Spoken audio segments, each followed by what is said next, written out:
امام مالک رحمۃ اللہ تعالیٰ علیہ کی موطا امام مالک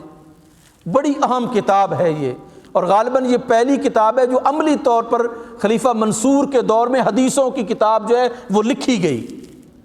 اب اس کتاب کے بارے میں جب یہ لکھی گئی، خلیفہ منصور نے یہ کہا کہ ہم ایسے کرتے ہیں کہ پوری مملکت سے حدیث کی لکھی ہوئی کتابوں کو ختم کر دیتے ہیں، اس موطا کو جو ہے وہ ہم رائج کر دیتے ہیں، پوری دنیا میں رائج کر دیتے ہیں۔ امام مالک سے کہا کہ آپ کی کیا رائے ہے؟ مصنف کے لیے اس سے بڑھ کر اور خوشی کیا ہو سکتی ہے کہ اس کی کتاب جو ہے وہ کئی لاکھ مربع میل کی کسی ریاست کا، کسی حکومت کا جو ہے وہ نصاب بن جائے۔ لیکن امام مالک نے کیا فرمایا؟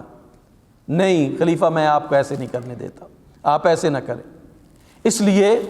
کہ رسول اللہ کی احادیث اور رسول اللہ کے صحابہ جو ہے وہ پوری مملکت اسلامیہ میں پھیل چکے تھے۔ اب کوفہ والوں نے جو سٹینس لے لیا ہے ایک حدیث کے بارے میں، وہ اس پر عمل کر رہے ہیں اور وہ اس پر عمل کرنے میں پکے ہو چکے ہیں۔ اسی طرح جو ہے وہ بصرہ والوں نے جن احادیث پر عمل کرنا تھا وہ کر رہے ہیں اور اس پر پکے ہو چکے ہیں۔ مکہ والے پکے ہو چکے ہیں، مدینہ والے اپنے اعمال پر پکے ہو چکے ہیں۔ اب اگر آپ جو ہے وہ ان کو ایک اس موطا پر لے کے آئیں گے تو شدید ترین امت میں اختلاف پیدا ہوگا۔ اس لیے میں ایسا نہیں کرنے دوں گا، نہ آپ کو اجازت دیتا ہوں کہ میری کتاب کو جو ہے وہ آپ پوری مملکت اسلامیہ میں جو ہے وہ رائج کر دیں۔ ہم کہتے ہیں میرے استادوں نے یہ فرمایا جی، فلاں میرے لیڈر نے یہ فرمایا جی، بس اس کے علاوہ اور کوئی نہیں ہے، میرے شیخ نے یہ فرمایا ہے، بس ان کا فرمانا مستند ہے، باقی تو گئے، باقیوں کو باقی جو ہے وہ جہنم میں ہے، صرف میں اور میرا استاد جو ہے وہ جنت میں جائے گا، یا اس کے جو فالوورز ہیں وہ جنت میں جائیں گے، یا صرف وہ سیاسی لیڈر جو بات کر رہا ہے وہ جنت میں جائے گا اور میں جائیں گے، باقی تو بس گئے، ختم ہو گئے جی۔ ہمارے رویے اس حد تک جو ہے وہ قابل افسوس ہو چکے ہیں کہ قرآن و سنت کی تعلیمات ہمارے سامنے ہیں ہی نہیں۔ ہم آنے والی نسلوں کو کیا پیغام دے رہے ہیں کہ محض اختلاف کی بنیاد پر ہم ایک دوسرے کو کافر ڈکلیئر کر دیں،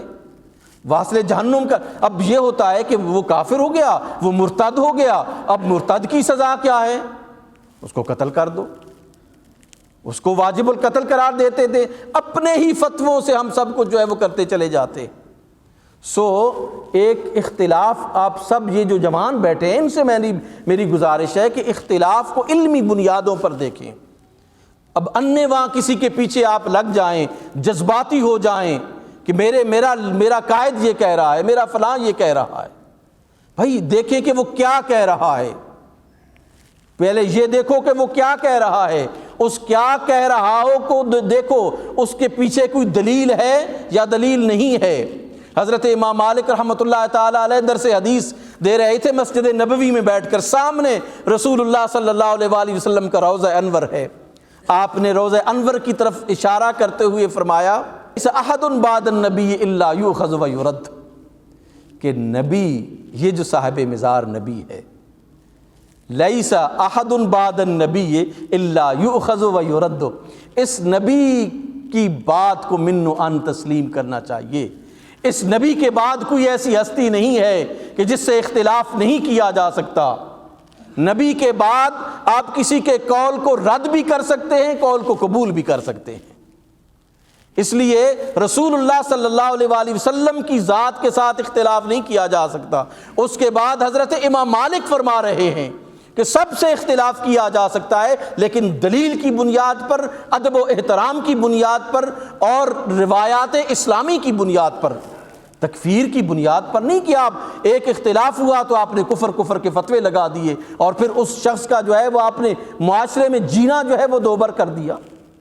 چاہے وہ کتنا ہی عاشق رسول کیوں نہ ہو، چاہے وہ کتنا ہی قرآن مجید پر عمل کرنے والا شخص جو ہے وہ کیوں نہ ہو۔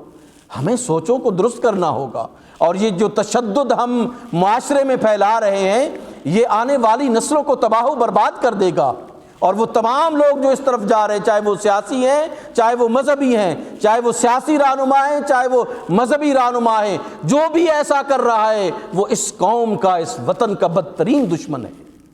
وہ آنے والی نسلوں کا بدترین دشمن ہے۔ ہمیں ایک دوسرے کو ملانا چاہیے آپس میں، محض اختلاف کی بنیاد پر جو ہے وہ ایک دوسرے کو کافر کہہ کر